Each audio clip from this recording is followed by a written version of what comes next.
La science et nous. Une émission proposée par Sylvie Vauclair.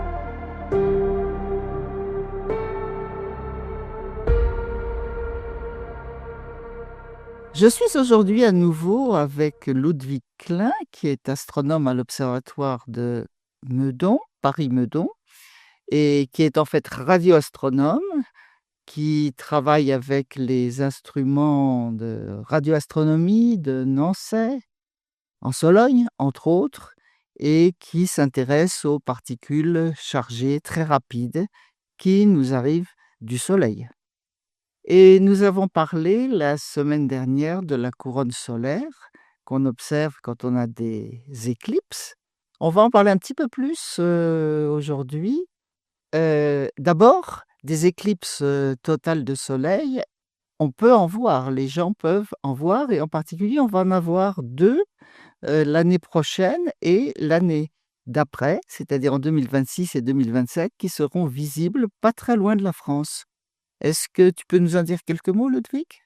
Oui, les éclipses totales, c'est-à-dire les éclipses où on voit la couronne, ne sont visibles que sur une toute petite partie de la Terre. Nous avons la chance qu'en 2026, le 12 août, il y aura une éclipse totale qui sera visible entre l'Islande et le nord de l'Espagne sur une petite bande qui passe en particulier dans la région de Léon et Burgos en Espagne. Une région accessible, et à cet endroit-là, peu avant le coucher du soleil, qu'on devrait voir apparaître, s'il fait beau, l'éclipse et la couronne solaire. Il faut quand même dire, tu dis que c'est visible en Islande, de l'Islande à l'Espagne, mais pas en même temps.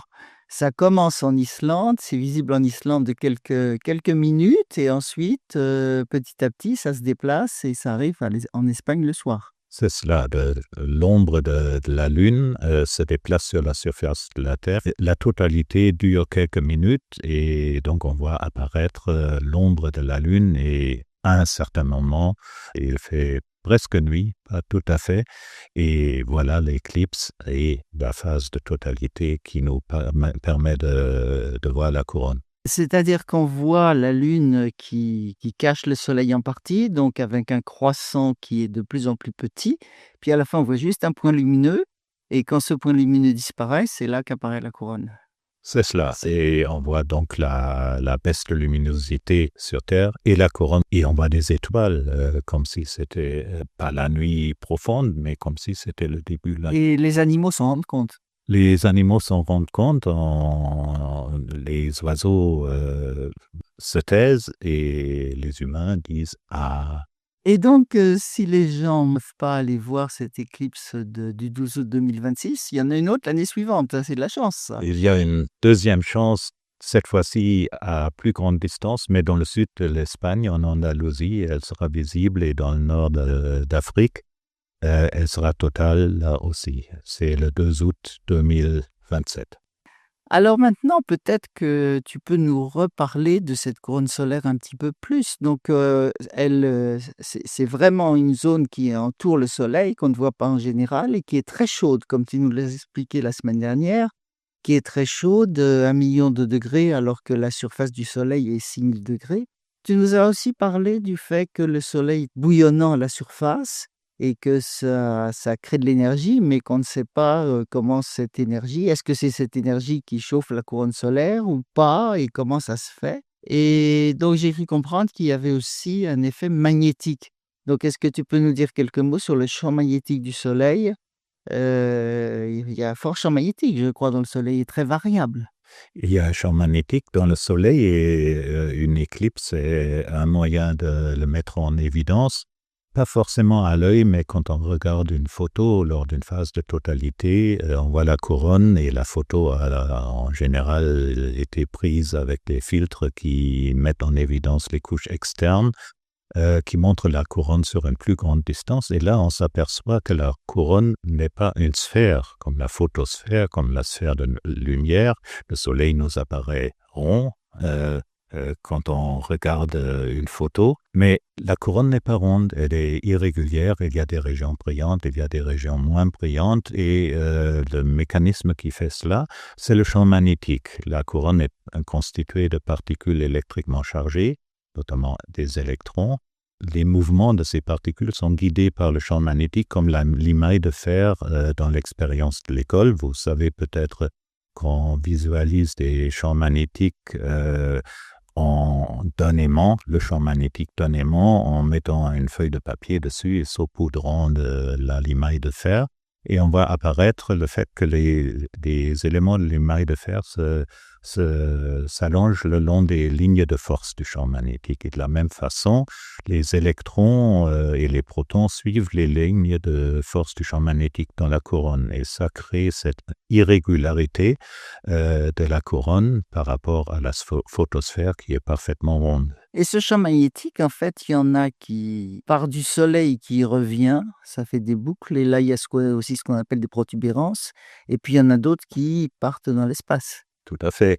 Les protubérances, c'est de la matière relativement dense qui est suspendue au-dessus de la surface du Soleil, et le processus qui empêche la matière de tomber sur le Soleil, c'est de nouveau le champ magnétique.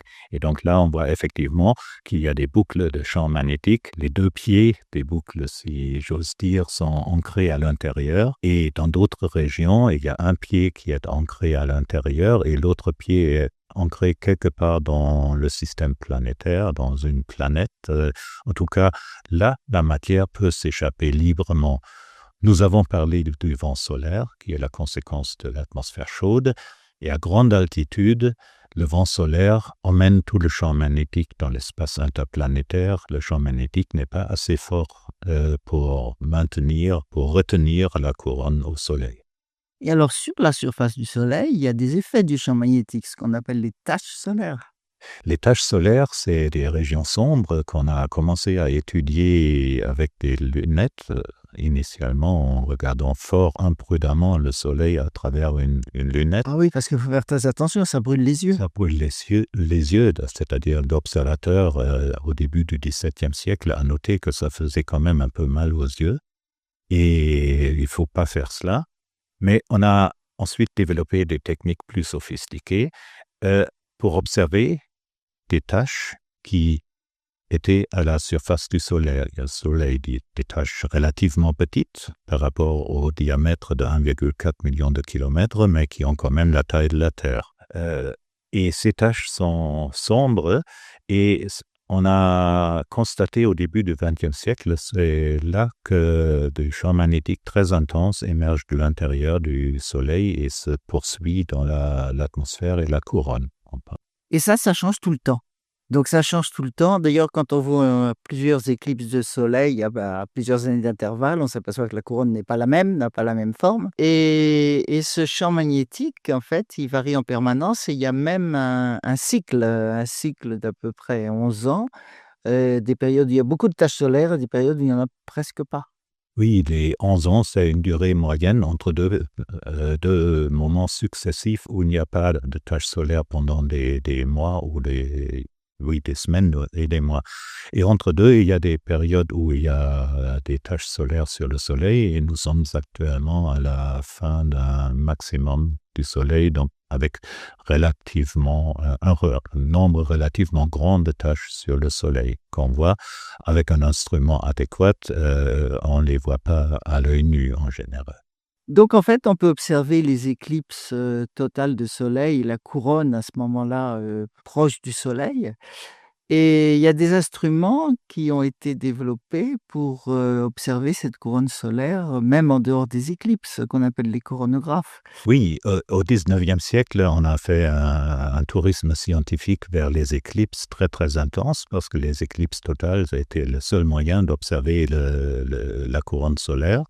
Et les chercheurs ont entrepris de nombreuses tentatives de créer une éclipse artificielle. La personne qui a vraiment réussi était Bernard Lyot, et c'était une très grande réussite scientifique. Le pic du Midi était la situation idéale pour essayer et finalement réussir avec grand succès.